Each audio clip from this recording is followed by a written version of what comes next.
When my partner won't follow, do I outgrow them? The impact that impacts trust. Carrying the load. Manipulation, boundaries, and covert contracts. The emergency poop story. Erectile dysfunction. When my partner won't follow, do I outgrow them? Welcome to Morrow Marriage Podcast, guys. And I touched on this in the last episode. As you know, I struggled to even sort of give you like a glimpse of when you might say it's okay, I need you to walk from your partner.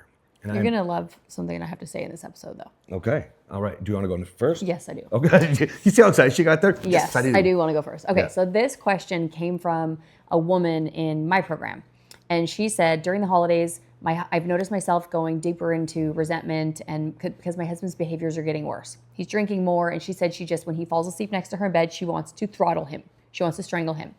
And she said she's recognizing that it's negative sentiment override, but she has been leading him and trying to influence him for 6 months. So she's been sober for 6 months. She's been eating healthy. She's been doing all of the things that he's just not following Communicating differently, like following all the different... Yes, yeah, okay. She's doing incredible. And she said, maybe I just haven't leveled up enough yet. And I was like, oh, this is so good because number one, I said, I don't want you to victimize yourself. I don't want you to woe is me. Maybe I'm not good enough. And I said, I don't think that you are. She had to ask this question on the chat, so I couldn't hear her tone. I said, I don't think you're victimizing yourself. But this is what I gave her. So I have two different ways of explaining giving yourself a rating on how good you are. And I think that everyone should strive to be perfect. You should strive to be 100%, but you're never actually going to be 100%. So I'll say things like, I'm 98% there. I have 2% that I need to work on, but the 2% is really bad.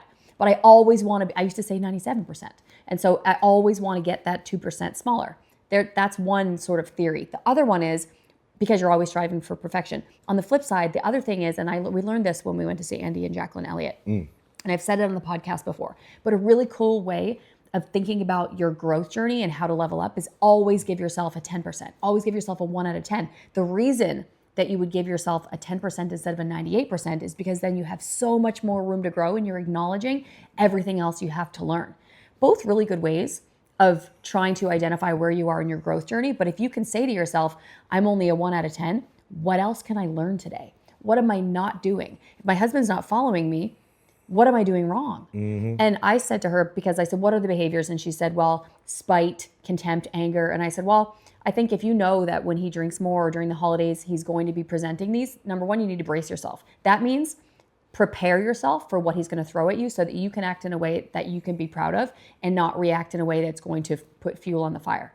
Okay. The second thing I said to her was, behind, and this isn't, I didn't make this up, but I say it enough for it to basically be mine. Behind every judgment or criticism is a desire or a longing for something to be different or something to change. So when he is drinking more, he's throwing spite and contempt at you.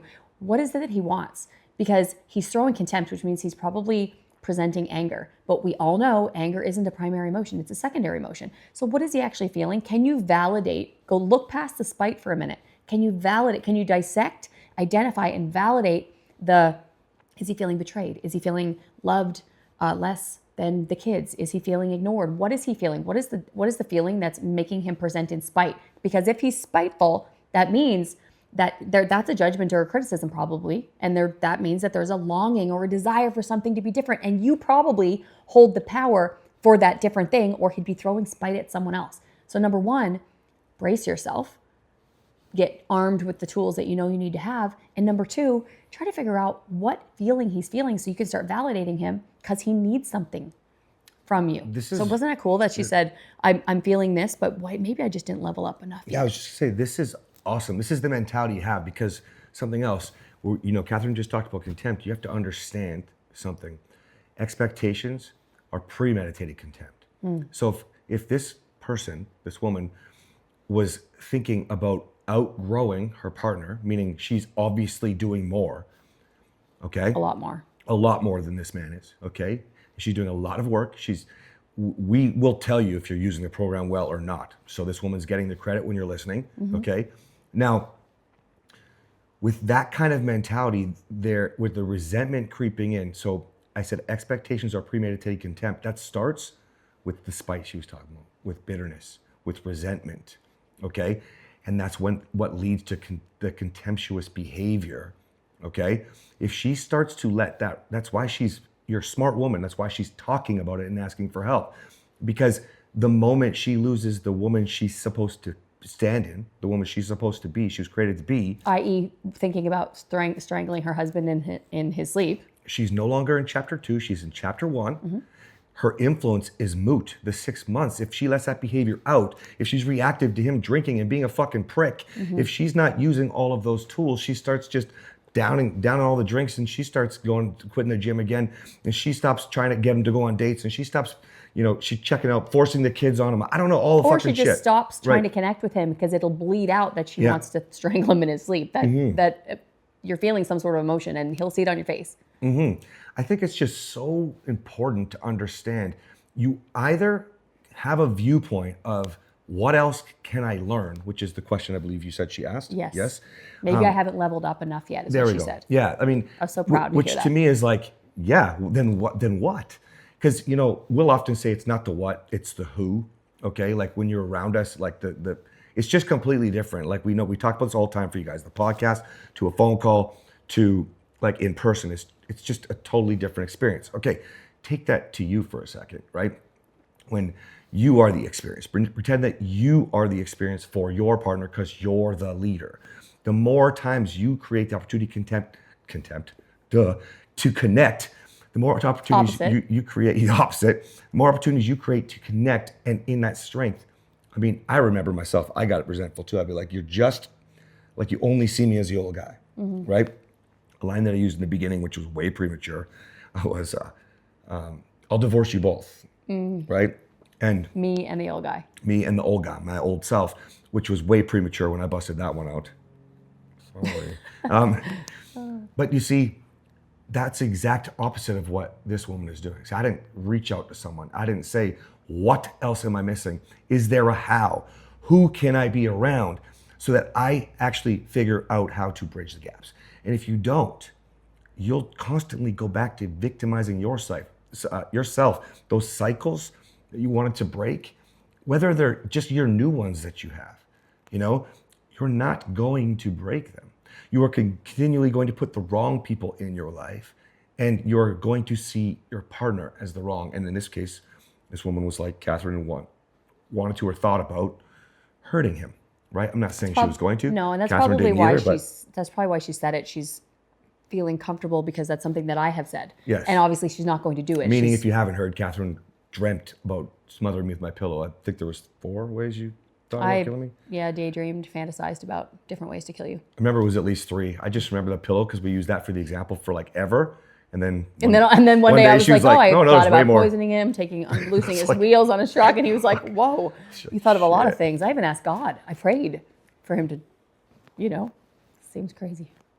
Anyway, that's Oh, why. right. So I'm sure that this woman doesn't actually want to strangle her husband, but that's the kind of the words that I've used, Mm-hmm. right? And so So I want to bring this home.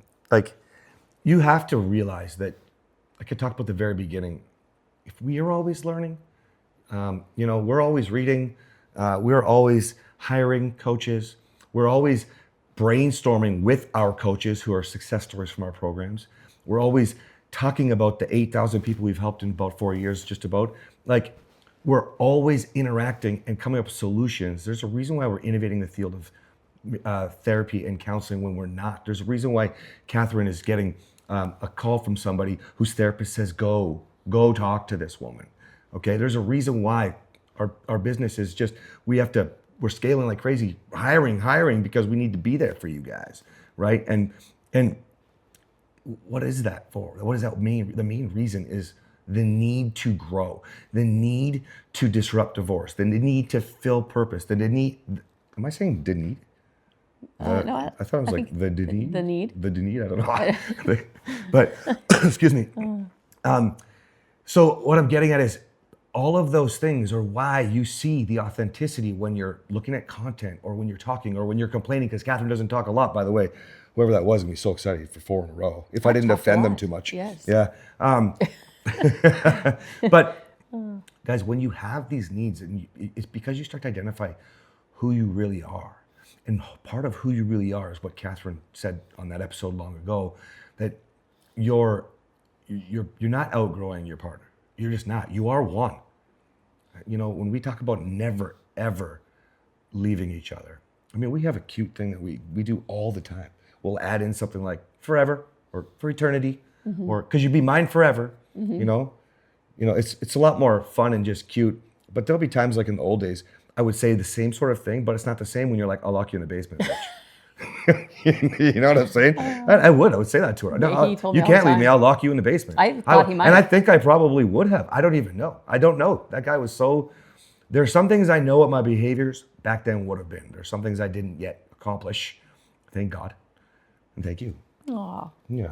We had one of those jokes this morning, so I pulled out my wifey sweater that he bought me, I don't know, last year or the year Was it before. still on? Oh, it's not. No, different shirt. It says wifey, and our 6-year-olds are really getting really interested in reading, and our 4-year-old as well. And Briar said, does your shirt say wife? And my hair was covering the Y. It says wifey. So it's like, Dua bought this for me because I'm his wife. And I looked at him and said, forever Yeah. and ever Yeah. in the basement. And then this is where she'd throw in one of those winks. And if you're on YouTube, you saw it. That's a special one for us, though. Yes. Yeah. You Some guys things will you never guys just know. don't need to know. All right. I love you, baby. I love you. We'll see you guys next time. Bye.